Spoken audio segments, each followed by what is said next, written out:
और मैं सब लोगों को धन्यवाद देना चाहता हूँ। सब लोगों को धन्यवाद देना चाहता हूँ।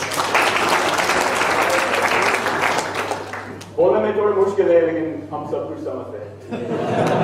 Watch what you say, please. I'm actually not giving a full speech today. I've got the privilege of giving just an introduction to a girl from Yuwa. First, I've got a question for all of you. I wonder if you've seen this commercial on Star Sports or any of the Star channels. हम हैं युवा, झारखंड के एक गांव के You might want to cut the lights.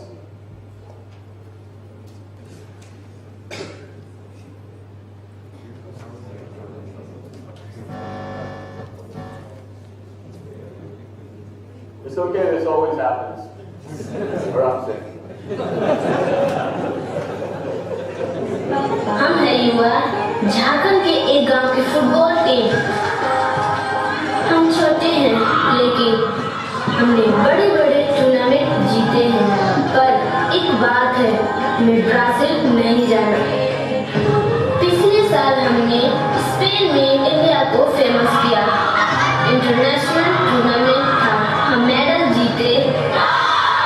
पर आप भेजेंगे भी तो हम ब्राजील नहीं जाएंगे। हम रोज 2 घंटे फुटबॉल सीखते हैं। हमारे कोच कहते हैं कि हम बहुत अच्छा खेलते हैं। हम में से कई लड़कियां इंडिया की टीम में सिलेक्ट हुई है। फुटबॉल हमारी जिंदगी है, फिर भी हमें ब्राजील नहीं जाना। The girls of Yuwa want to go to America to play the USA Cup, one of the largest youth football tournaments in the world. Log on to our campaign page on keto.org/Yuwa to donate. Did you guys see that? Have you guys seen it on Star Sports? Yeah. Few people? Okay. So I'll give you a short introduction. In 2007, I moved from Minnesota in the U.S. to New Delhi. Took up a corporate job, and then in 2008, I moved out here to Jharkhand. So I've actually been living here in Jharkhand for a long time. I went to work for an NGO. And then in 2009, I came back from New York, where I moved, and decided to co-found an NGO of my own. We called it Yuwa. And we started off by offering free tuitions and school scholarships, and then after a few weeks, a group of girls decided they wanted to play football, and they started these football clubs. So little by little, these football clubs kind of gained steam, and more girls started coming to play football. And after 3 years, these girls captured the imagination of the whole country by becoming the first team ever from India to compete in Spain in 2 international tournaments and bagging a bronze medal. Here's a short clip of some of the news coverage after that. It's a story of triumph of human spirit against all odds. These girls have fought against prejudice and gender discrimination, slapped, kicked, and made to sweep floors by the bureaucrats in Jharkhand's Panchayat. It is simultaneously a story of how elitist, how unfair, how cruel our society can be, but it is also a story of how if people and sometimes children decide to fight the odds, we can in fact become anything they dream of. We are very proud of you. Thank you. आप सबको कह दीजिए. Thank you. I'm extremely happy and thrilled, and I hope there are more cases like this, because I also do believe sports is something which is a huge equalizer. I think it should become a national movement.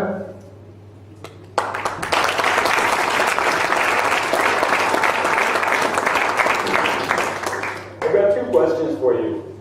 When you guys were growing up, when you girls were growing up, how many of you played football or cricket? Okay, almost everybody. Now, when you were preparing for your 10th board exams, how many of you had your parents tell you to stop playing and focus on your studies? Okay, again, almost everybody. So it might come as a surprise for you that we actually discovered really early on that the girls who were playing football were becoming much more dedicated students than the girls who we were sending on a scholarship to a good private school. These girls who were playing football, they were creating a space for themselves where it was cool to be an ambitious girl, which was unlike anywhere else in their lives. If a girl on our scholarship, our school scholarship missed 40 or 50 days of school in a year, nobody noticed and nobody cared. We just saw her once a month to give her money for school. if the girls who were playing football missed even a single day of practice, their teammates would notice, and somebody would go ask them why. So that was kind of the beginning of our discovery that in order to achieve our goal of empowerment through education, we had to focus on football first. So that was especially weird because I actually never really played football. So my only memories of playing football, or soccer as we call it in the States, was being very small, playing on very high grass, being devoured by Minnesota mosquitoes, and moving around a couple of teams like a couple of Civil War battalions doing battle, slowly moving in one direction and slowly moving in the other.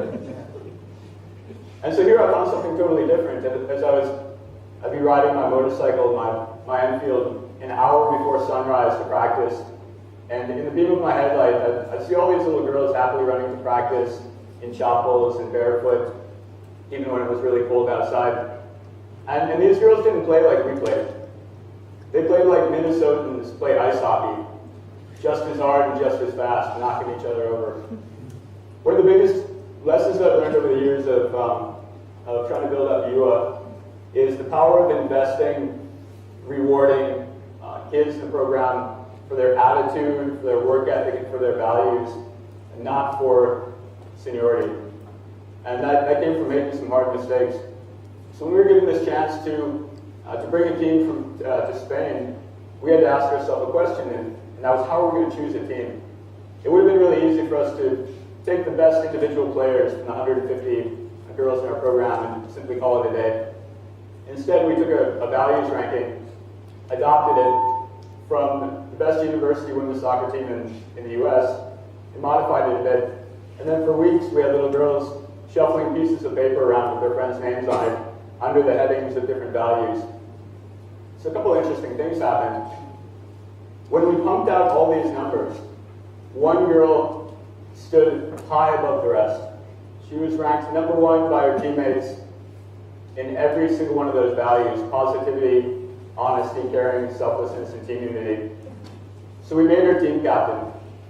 So ladies and gentlemen, I've got the pleasure and the privilege of introducing you to Yuwa's team captain, the first 2 teams ever in the history of India to compete in Spain, where they won a bronze, and to compete in the USA, where they were undefeated for 4 games into the tournament and had a draw against the second place team. Ladies and gentlemen, Ricky Kumar.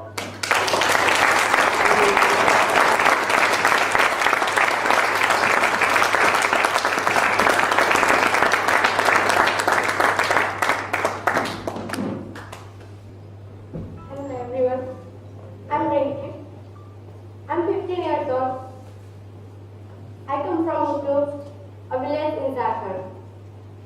I want to tell you why India needs more school for girls in villages. My mother went to school for 2 days in her whole life. My brother and sister went to school, but my mother was kept in the field because one person had to wash the cows. She feels very bad about having no education. She cannot sign her name or speak English. She speaks only Sanskrit. A few times I tried to teach her to write or speak Hindi, but she couldn't learn. She was very now 15 or 16 years old.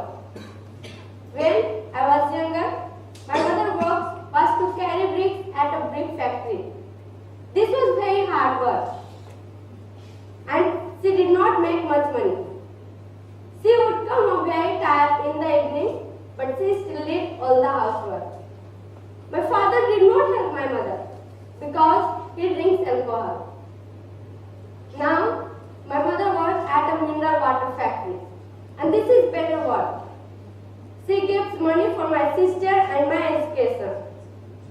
Other people in my village only save money for their daughter's dowry, not their school. But my mother wants her daughter to be educated because she never had the chance. A girl needs education so she knows what she is signing. A girl who is not educated could put her signature anywhere and not understand what it means. This is bad. sad because she can be treated. About 3 years ago, my uncle came to my grandfather's house with a paper. He lied to my grandfather and said that if he signed the paper, my mom would get a job. My grandfather cannot read, so he signed the paper. But the paper actually sold my family's land, and my uncle kept the money. My mother was very angry. Other people in my village had been treated this way too. When I was in primary, I had fun at my school. We played in the yard or in the forest. We did not spend a lot of time in class. In class, there was only one teacher for 40 students. The teacher did not know if the student understood or not. He would stand in front of the class and read and read and read, and then the bell would ring and we would go play again. I did not learn anything there. At Yuwa, I joined an English class taught by Queen, an American girl. Our class was small. We sat in a circle with her, and she helped girls who did not understand. At first, I was not good student in her class because I never did her homework. But Queen checked every girl's homework every day and sometimes gave prizes for girls who did hard work. I started doing my homework. This class was important to me because I saw that my academic level was lower than the other girls. I wanted to improve. My friends on my Yuwa football team support me in my study. When I don't know how to do my homework or I don't understand something at my school, my teammates help me. If I don't come to practice or class one day, someone will ask me why I didn't come. I say I had work in my field. Then the next day, my teams come to the field and help me finish the work. If a girl has no education, she is dependent on her parents for money.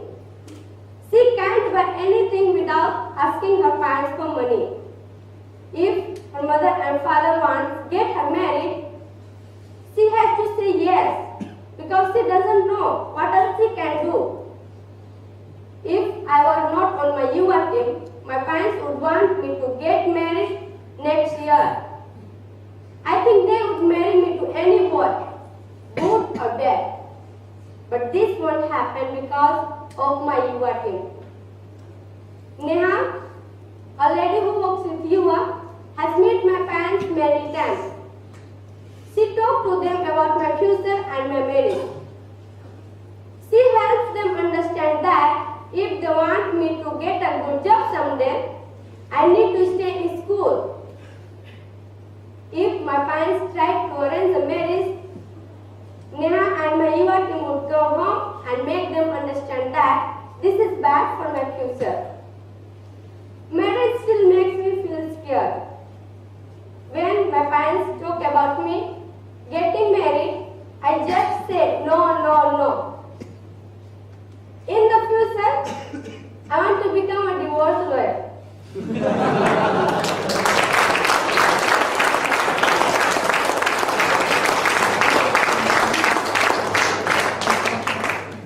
Many girls and women want to divorce because their husband have them drink alcohol and spend all the family's money on drinking or gambling.